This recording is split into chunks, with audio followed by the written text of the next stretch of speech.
beserta seluruh teman-teman anggota Komisi 9 yang saya hormati.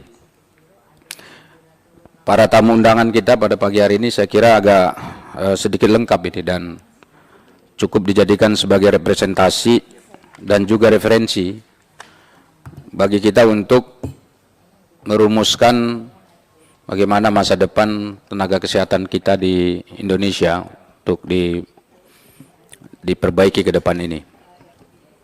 Ada beberapa hal yang ingin saya sampaikan tadi setelah mendengar semua paparan, yang kebetulan tadi paparannya saya dengar melalui Zoom, dan ini saya kira perlu dicatat oleh tenaga ahli kita. Yang pertama yang saya dengar tadi adalah bahwa ada banyak masalah di dalam sistem di pemberian kerja oleh pemerintah daerah kepada tenaga-tenaga kesehatan ini. Ada banyak masalah. Saya untuk tidak mengulangi, saya coba satu-satu dulu ini. Pertama, soal honor yang tidak jelas. Yang kedua, mungkin juga status kepegawaiannya yang nggak jelas.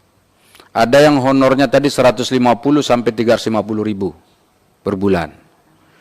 Kemudian ada yang tidak masuk dalam data atau problem datanya masih bermasalah. Kemudian yang berikutnya adalah adanya warning dari pemerintah bahwa tahun 2023 tidak ada lagi sistem honor di Indonesia atau akan dihapuskan. Jadi ini saya kira ini harus dicatat bahwa ini keluhan. Belum lagi nanti kalau ditanya soal kesejahteraan tadi katanya kalau mereka sakit malah justru ini nggak di cover malah justru. Padahal mereka ini menangani orang-orang yang terpapar COVID pada waktu itu. Tidak di cover. Nah ini tentu sangat memprihatinkan kita semua. Kenapa? Kalau kita bandingkan dengan para pegawai pekerja di dunia swasta, itu saja masih banyak yang belum dipenuhi hak-haknya oleh kita, oleh negara. Makanya setiap waktu itu para pekerja kita itu selalu melakukan aksi untuk menyampaikan aspirasi mereka di kita. Ini dalam minggu kemarin itu kalau nggak salah ada 2 kali mereka demo depan pintu sana. Itu yang di swasta. Ini yang negara. Ini malah lebih sadis menurut saya. Kenapa? Mana ada orang pegawai digaji 150 ribu sebulan. Mohon maaf kalau yang perempuan itu ibu-ibu bidan atau ibu perawat itu, kalau 150 mungkin hanya untuk beli kosmetik ya ibu ya, skincare bu ya, skincare, atau mungkin ya ongkosnya kurang mungkin ini, kalau ongkos rumahnya agak jauh dari tempat dia bekerja mungkin nggak cukup. Bahkan mungkin sebagian diantaranya bawa nasi dari rumah, dia bawa nasi ke kantor gitu, bekal supaya nggak beli. Jadi karena itu sebetulnya kalau dihitung-hitung mereka rugi nih bekerja, rugi. Kenapa? Waktunya habis, kemudian mereka nggak dapat duit dari situ, ya dapatnya hanya sekedar aktualisasi diri karena mereka bagian yang sangat internal dalam dirinya untuk memberikan pelayanan terbaik bagi masyarakat gitu. Jadi dapatnya hanya sekedar terima kasih.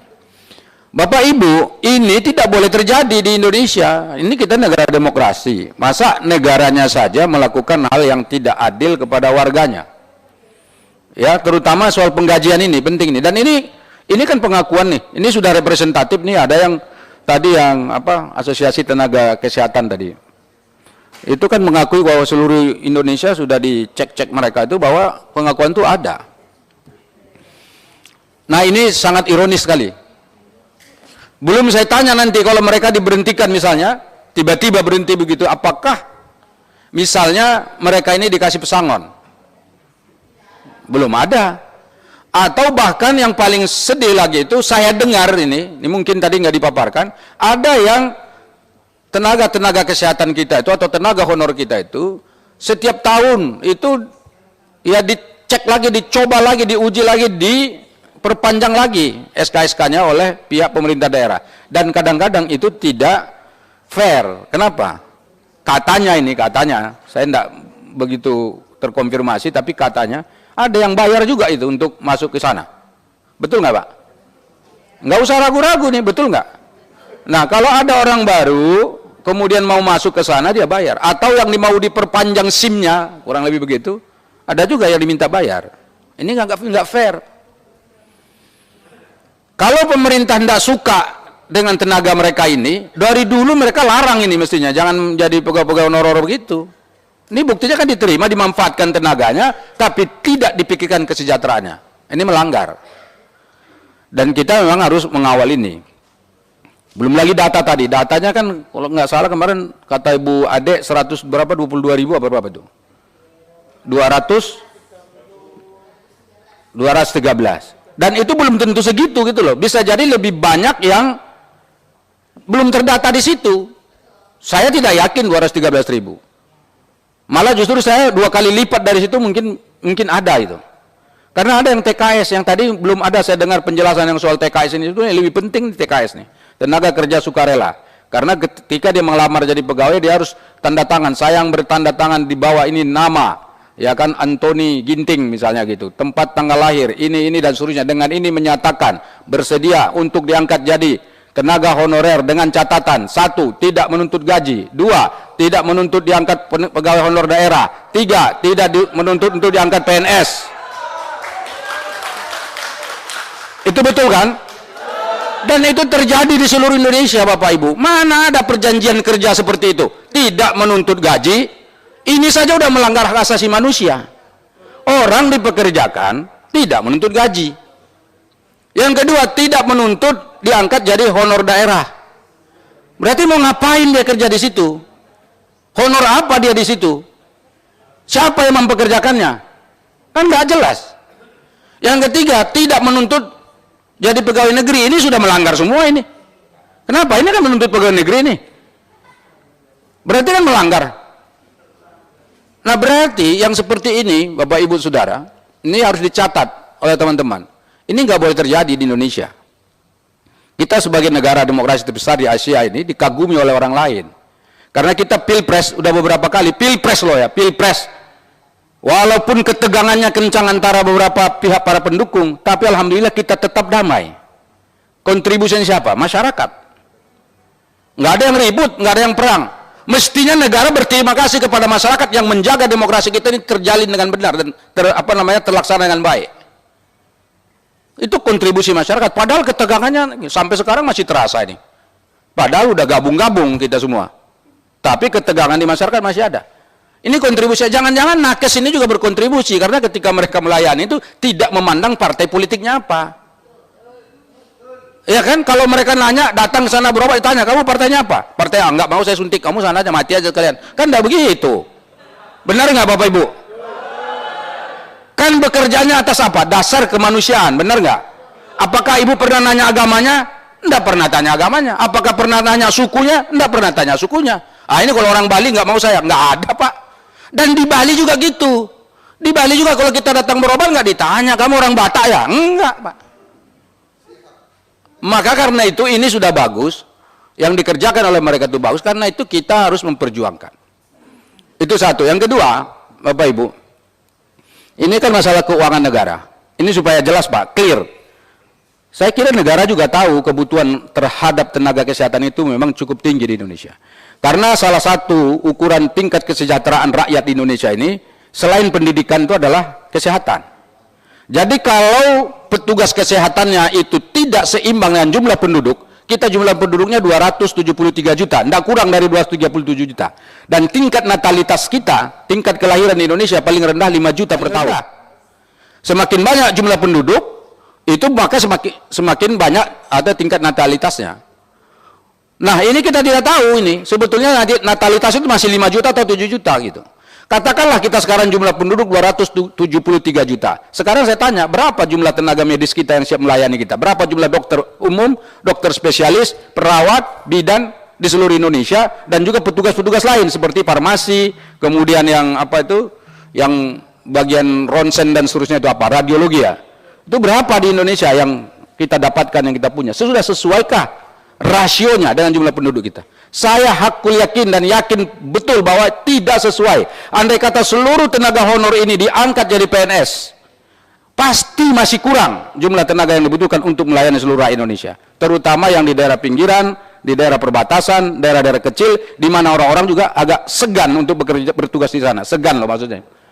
Yang kita harapkan siapa? Honor ini. Mereka yang mau siap terjun ke daerah-daerah itu. Dan saya yakin kalau mereka diangkat jadi PNS, mereka bisa membuat surat, saya bersedia untuk tidak dipindah dan akan tetap bertugas selamanya di tempat itu. Kan bagus begitu, daripada tidak bersedia, tidak digaji, tidak diangkat honor daerah, tidak diangkat PNS. Itu lebih bagus saya siap untuk ditugaskan di sini dan tidak pindah-pindah. Saya kira Bapak Ibu yang sudah sekarang honor di puskesmas, honor di daerah-daerah, itu pasti siap untuk melakukan itu. Ini bagian kedua, karena itu masalah keuangan negara ini, bagian keduanya ini, supaya Bapak Ibu tahu, ini yang kadang jadi masalah. Pemerintah kita ini belum tentu ada uangnya. Saya ingat dulu, di Komisi 9 ini kami sudah pernah berhasil memperjuangkan bidan PTT Bapak Ibu. Kalau pernah ingat tuh, tahun 2017 atau 18 ya? 2018 Bang Ansor ya? 17, kita mulai dari 2017, diangkatnya 2018, persisnya. 42.000 orang yang kita angkat dari sini. Jadi Bapak Ibu harus berpikiran positif bahwa Komisi 9 ini, kami di sini ini tentu sangat berpikir untuk mengangkat semua pegawai negeri itu yang honor untuk jadi pegawai negeri. Tetapi yang 42.000 itu ternyata anggarannya kurang lebih 1 tahun ini paling sedikit 1,2 triliun untuk gajinya saja dan biaya operasionalisasi pelaksanaan dia sebagai PNS. Kan besar.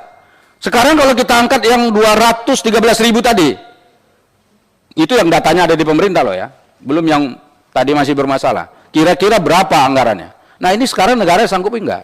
Saya Bapak Ibu, sebelum Bapak Ibu datang ke sini sudah tanya ke Kementerian Keuangan kemarin, Dirjen Anggaran Negara itu, saya tanya, Bapak sanggup nggak kita membayar atau menggaji mereka kalau mereka semua diangkat jadi pegawai negeri? Jawabannya apa Bapak Ibu? Jawabannya, jika negara membutuhkan pasti kita akan sanggup. Ya, jika negara membutuhkan pasti kita akan sanggup. Pertanyaan saya sekarang, apakah negara membutuhkan? Saya tanya, apakah negara membutuhkan? Tolong dijawab Bapak Ibu. Apakah negara kira-kira membutuhkan yang tenaga honor kita ini? Karena kalau negara butuh, maka karena itu negara harus sanggup untuk membayar. Ya kan?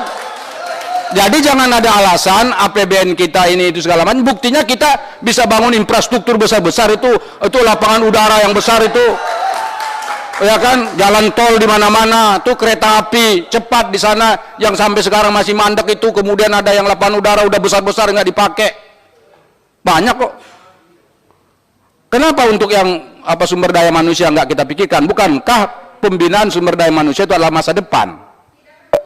Nah karena itu ini saya kira harus dimasukkan di bagian rekomendasi. Jadi ada 2 hal tadi itu, soal pendataannya diperbaiki, kemudian soal keluh kesah dulu tadi, data dan fakta yang menjadi persoalan mereka ini kita masukkan satu-satu dalam rekomendasi itu. Kemudian yang kedua soal pendataan, kita harus gugat itu, karena di Indonesia ini Bapak Ibu memang data ini selalu bermasalah. Soal data BPJS saja bermasalah. Kemudian yang ketiga soal keuangan negara harus kita dukung, dan kalau perlu, ini kan belum terlambat. Dalam pembahasan anggaran APBN sekali ini tolong dimasukkan dalam rekomendasi. APBN tahun 2023, kita harus pastikan mereka memasukkan dan memikirkan ini, Kementerian Kesehatan. Kalau tidak dipikirkan ini, ya tolong kita negosiasi soal anggarannya, apakah kita setuju atau tidak setuju. Fraksi Partai Amanat Nasional, ya, partai saya mengatakan, kami akan sungguh-sungguh untuk berpikir bagaimana caranya ini nanti kita sampaikan ke menterinya supaya yang honor-honorer ini jadi pikiran pemerintah, dan kalau perlu ada afirmasi positif supaya mereka ini bisa segera diangkat menjadi ASN. Walaupun tidak semua, tapi ada roadmap-nya. Setiap tahun berapa yang diangkat, supaya dengan demikian secara perlahan problem ini bisa kita tuntaskan. Dan ke depan ditata lagi bagaimana sistem dan mekanisme pemilihan dan pengangkatan pegawai negeri di Indonesia dan pegawai honorer. Jangan sampai negara saja melakukan tindak kekerasan dalam tanda petik psikologis kepada orang-orang yang dipekerjakan. Dan saya kira ini menjadi catatan penting dari fraksi Partai Amanat Nasional. Terima kasih Bapak Ibu Saudara, mudah-mudahan ini rekomendasi ini ya, bisa dimasukkan di dalam rekomendasi panja ini khusus ya. Dan saya tidak bertanya kepada Bapak Ibu semua karena saya sudah banyak mendengar baik secara langsung di dapil saya maupun dari organisasi-organisasi yang mengirimkan ke saya. Alhamdulillah dalam 2 hari ini ada beberapa yang mengirimkan ke saya, bahkan anggota-anggota DPRD saya di daerah karena mereka tahu ada acara ini juga mengirimkan surat resmi kepada kami untuk membicarakan ini dan memperjuangkan ini. Dengan demikian ini sungguh-sungguh sangat serius di mata teman-teman juga di daerah dan tentu di mata kami di DPR RI ini. Terima kasih. Nasrullah wa fathun qarib wa basyiril mu'minin. Wassalamualaikum warahmatullahi wabarakatuh.